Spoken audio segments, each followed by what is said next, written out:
Well, hey, I'm pleased to be joined with Dan Lindh, who is retiring soon as President and CEO of Presbyterian Homes and Services after 48 years with the nonprofit faith-based provider of housing, care, senior housing, care, and services.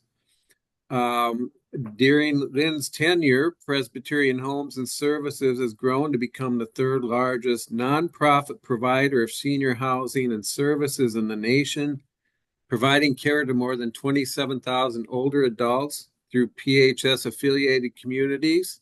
And Dan, thank you so much for joining me today. How are you doing? Very good, thank you. So, yeah, tell me a little bit more about your decision to retire. You've got, like I said, 48 years with this organization. Um, Tell me when you'll be officially stepping down and then kind of what you'll be doing in retirement. Sure. Well, I will be stepping down. I'll be stepping out of this role on February 1st, at which time Jon Fletcher will become the new CEO, and then he and I will overlap, and I'll work full time through May 3rd. And then I'll be stepping more into retirement. I will continue on a very part-time basis, following following up on a few things for our organization, a few partnerships to resolution, working with some selected donors, writing some of the history of how God worked to make things happen for our organization for future. We get to the 75th and 100th anniversary, things like that. Beyond that, hope to spend some time working with some nonprofits, doing some more traveling, spending time with grandchildren, and enjoying sort of the next chapter in life. Well, that sounds great. Congratulations on your well-deserved retirement. I was wondering if you could talk a little bit. I gave a very brief introduction there, but if you could just talk a little bit more about the history of Presbyterian Homes and Services and some of the services you provide. Sure, I'd be happy to do that. I started in 1976, coming right out of college, and for me, it was a calling to a ministry. It was a very small organization that had a total budget of about 3.7 million a year, and we needed to fundraise to keep the doors open. And we focused on serving very low income, mostly retired pastors and missionaries and other low income that needed support. We were heavily influenced by 3M because William McKnight took an interest in us and helped us with board governance and gave us access to resources that we needed beyond our scope, which eventually helped us become involved with research and development of different kinds, innovative kind of services, which we designed and made available for other providers in different parts of the country. And that's sort of my first probably 15 years there. I started as a staff accountant. Over time, I worked as a chief financial officer, chief operating officer, chief administrative officer, and eventually was given the opportunity to serve in the CEO role in 1996. So I've been in that seat now a little more than 28 years. We through a Kairos moment, I call it, where the Synod of Lakes and Prairies of the Presbyterian Church, who owned us at that time, helped ask us to intervene in helping a campus down in Bloomington that was in very difficult circumstances, which we did. And coming out of that, we developed a strategic plan about growth for the future because we could start to see pretty clearly the age wave that was coming and how it was going to affect not only the communities right here in the Twin Cities, but even nationally, what some of the implications were combined with workforce challenges and a shrinking workforce over time, or at least very flat growth compared to the growth with senior services. So that got us on a growth mode. We were one campus in about from 1990 till now. We've grown from one to about 61 campuses. We actually served 37,000 people last year through a variety of services. I know you had 27,000. That was a year before coming out of COVID. I can give you a sheet on what they were, but it's 37,140 is a number. We use a technique called concentrated scale, where we organize, acquire, and build communities in a small geographic region or area. And then, on average, the people that we serve access another probably $2,500 a month from hospitalizations to primary care, pharmacy, other kinds of needs they have. And so we have a number of services that do vertical integration or that leverage that concentrated scale. So we have, for example, a primary care practice called Genevieve, 62 physicians and NPs that serves about 15,000 older adults. And we have value-based contracts, take full risk basically on the care of about 5,000 of those people. And we also have a hospice program where last year we served about 2,800 people. We have a home care program that we served about 10,500 older adults through. Because of our concentrated scale, we have a commissary kitchen, which helps provide services to our communities in the region, but also allows us to serve last year 1.6 million home delivered meals in the Twin Cities area to very low income people with specific ethnicities like the Karen group, Russian, Native American, and so on. And we see that as a area of great need and a potential area of expansion going forward as well. We have a partnership with Radius Pharmacy where we work on genomics and predictive analytics to optimize pharmaceutical interventions for people, helping keep to the very lowest number of prescriptions for the best efficacy kind of thing is sort of the thought behind it. And we have a project development arm, which helps develop senior communities for other organizations. So we have 61 ourselves now, and we've built in total another probably 45-ish for other organizations. And we spent all in something north of about $5 billion in doing that. We try to keep 5 to 10 projects in development pretty much every year. And we're operating right now doing that in about 22 states or something like that. I can get you the exact number if you want. We have 7,900 employees. We'll probably push past 8,000 employees in the first quarter of next calendar year. And we're blessed with about 3,600 volunteers, which make a big difference, especially in the home and community-based service part of what we do. And our operating budget last year was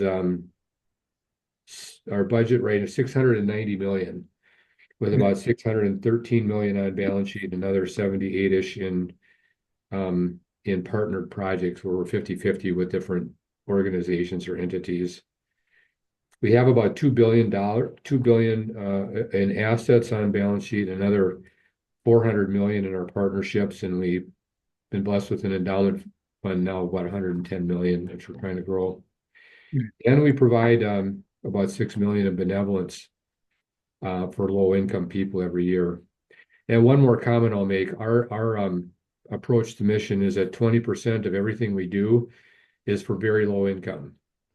And we are very committed to that. 20% is for high income, and 60% is the hardest to reach, which is middle income, which is the fastest growing segment of older adults needing more services in the future.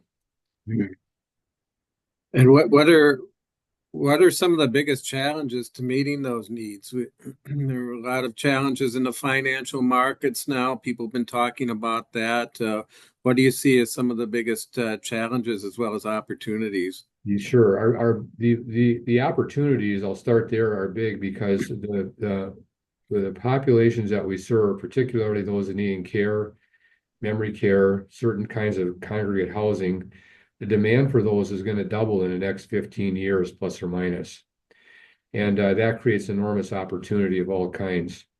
And we want to stay disciplined in our operating model of concentrated scale in terms of how we approach the market. We plan to move and establish a hub and spoke model. That's what we call our concentrated scale in Nashville next, to continue to grow moderately in the Twin Cities.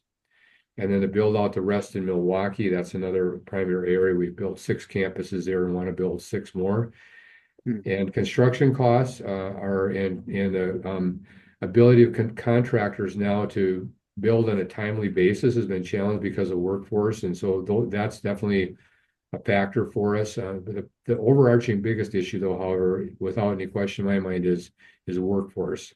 Where do we get nurses? Where do we get care providers, nursing assistants, and really all kinds of the employees that we need to serve older adults well. And that's likely to continue to be a challenge because we also, I didn't mention this, we also have assets in the Philippines called International Nurse Recruitment, where we bring over probably 20 to 50 nurses every year. And we have offices there in Manila and Cebu, Dumaguete, Bacolod, Iloilo, and we help people there become nurses. And Philippines likes to export, supports their economy, so it's a kind of a win-win that way too. So that's, workforce is a big challenge. Immigration is part of the solution. Planned immigration, but workforce, without any question, I would say is the biggest challenge. So workforce is a challenge both on the construction side and the operations side, it sounds Yes, like. more on the operation side than the construction, I would say, but Mhm. but it's a big issue for sure. What are some of the local projects you're working on right now? Can you give us a couple of examples? Sure, we're building out another block in Highland Path, the old Ford Parkway site. We have a campus there called Marvella, and we're adding a block there. We are building, adding a fair amount of housing in different locations, but Dixon Hollow, which is in the northern part of Milwaukee, and on Oconomowoc, let's see here, Kirkland Crossings in Pewaukee, which is also in the Milwaukee area. Those are three construction projects that are underway right now. And we have a number more under development, which we hope to launch, next year. And the Marvella project, is that one already open or nearing The completion? first phase is open and has been open for, I think, about 2 years. Dave maybe can help us get the exact date. The next phase opens in early March of 2025. And that's at the Highland Bridge Highland Bridge, site, yeah. right? Mhm. Correct. Yeah, outstanding. Um, when you look back at your almost 50 years with the organization, what are some of the highlights? What stands out? Any particular projects or programs that you've worked on? Well, I think all of the ones we kind of mentioned there earlier, to have them be part of our organization has been a real blessing for sure.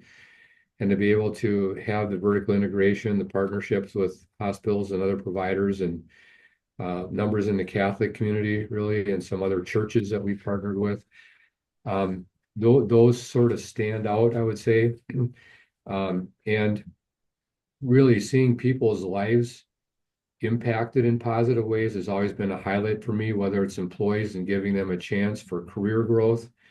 We provide a lot of scholarships and spend time helping people achieve their dreams. A number of new Americans that we're helping at any given time, and then older adults who help with a hope and a purpose, and bringing a wellness into their lives, and all facets, including the spiritual, the physical, the wellness, the psychological, and seeing people's lives change and quality of life go up. And behind that, watching, we're part of the housing solution in everywhere, but in the Twin Cities, as an example, we have about 11,000 roughly apartments, that, and including assisted living. And every time we do that, we try to see where the older adults that we serve come from. And about 70% of them come within a few mile radius of that site. And oftentimes they've been in houses that they've lived in for a long time, and they're looking for a way to get community. Their worlds have gotten smaller.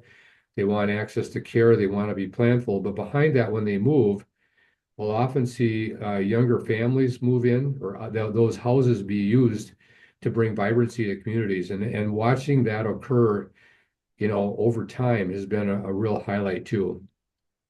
Hmm. And when you look back at 50 years, what would you say in the senior housing landscape and the care and housing for older adults? What would you say are some of the biggest changes between then and now? I would assume things aren't getting any cheaper, and you mentioned the workforce challenges. What stands out? Yeah, I think went back, when I started, probably was estimated that about 97 or 98% of all care was provided in a person's home with support from family. Today, that number is probably down to about 87%, give or take. So it's the amount of support that organizations like ours provide And a lot of it has to do with family locations and, yeah, just mobility of society. And so that's been a big change. And in terms of the economics of it, when you kind of do the math about what I call the opportunity value in a person's home and what they're paying there versus what they might pay when they're living in a community like ours, a lot of times it's not that much more expensive, and sometimes it can even be a value add because of the cost of maintaining homes is not a zero-sum game either. And then when you have equity and you invest it, you have income from that too. So it's not necessarily, it's more about lifestyle choices and the quality of life. What people prefer is quality of life than it is the economics, although economics certainly are in play as well. And so I don't want to just really go over that because it's a factor too. Yeah. Uh, so you've covered a lot of ground there. Any final parting thoughts before I let you go? I guess one thing I wanted to ask you about is when you started in the 1970s, did you think you'd be sitting here 50 years later talking about all this service with the same organization? No, no, I did not. I actually had accepted a job tentatively with a corporation that really looked good. And the CEO at that time, Bill Hagstrom, called me and asked if I would consider coming and working for Press Homes. This is when I was coming out of college, and Mhm. I didn't think it was a good idea actually, but I really felt called to it, like a missional kind of thing that I really felt I wanted to invest in because I liked the cause. And my dad was a pastor. I grew up in rural Minnesota. My homes where I grew up was a lot of older adults. I'm very familiar with needs there, very comfortable there, and I could see the need, and I could see how they were responding to the need. And so I wanted to do something about it, but I honestly thought I'd do it for 2 or 3 years, and then what I'd said to myself, then I'd get a real job, and I've never really figured that part out. Outstanding. Well, congratulations on a job well done, Dan, and hope you enjoy your next phase of your life here. Any parting thoughts before I let you go? Yeah, maybe just one more, Brian. And thank you again for taking the time here. And that is that I believe that our organization is about as solidly positioned as it can be in terms of the service mix, the leadership team, the balance sheet, the models we have at care.